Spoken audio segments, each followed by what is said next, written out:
আসসালামু আলাইকুম। বরিশালের রাঁধুনিতে আপনাদের স্বাগতম। আজ আমরা সাগরের মাছ নিয়েছি, সাগরের ইলিশ। এটাকে আমরা ফ্রাই করব। তাই মাছটাকে কেটে ধুয়ে ভালোভাবে পরিষ্কার করে নিচ্ছি। সাগরের মাছে প্রচুর পরিমাণ আয়োডিন থাকে, আয়োডিনের ঘাটতি পূরণ করে এই সাগরের মাছ।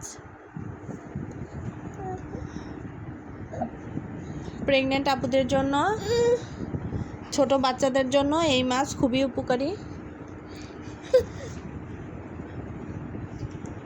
মাছটাকে আমরা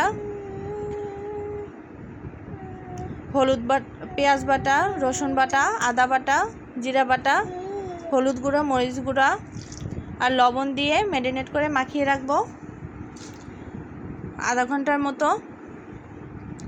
এরপর মাছটাকে ফ্রাই করার জন্য কড়াইয়ের ভিতর তেল দিয়ে দিচ্ছি। তেলটা একটু বেশি দিতে হবে, ফ্রাই করব যেহেতু। তেলটা গরম হয়ে গেলে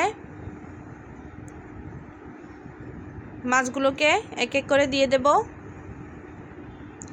ঢাকনা দিয়ে দেব সেদ্ধ হওয়ার জন্য। অপেক্ষা করব এক পাশ ভাজা হওয়ার জন্য।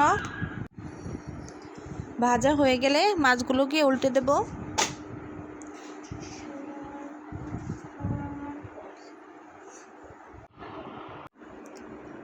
এরপর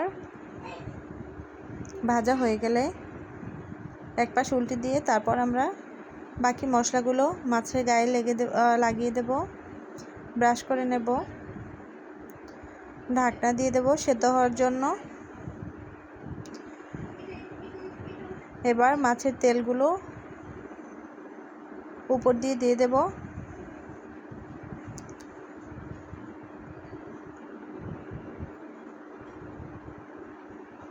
আবার মাছগুলোকে উল্টে দেব।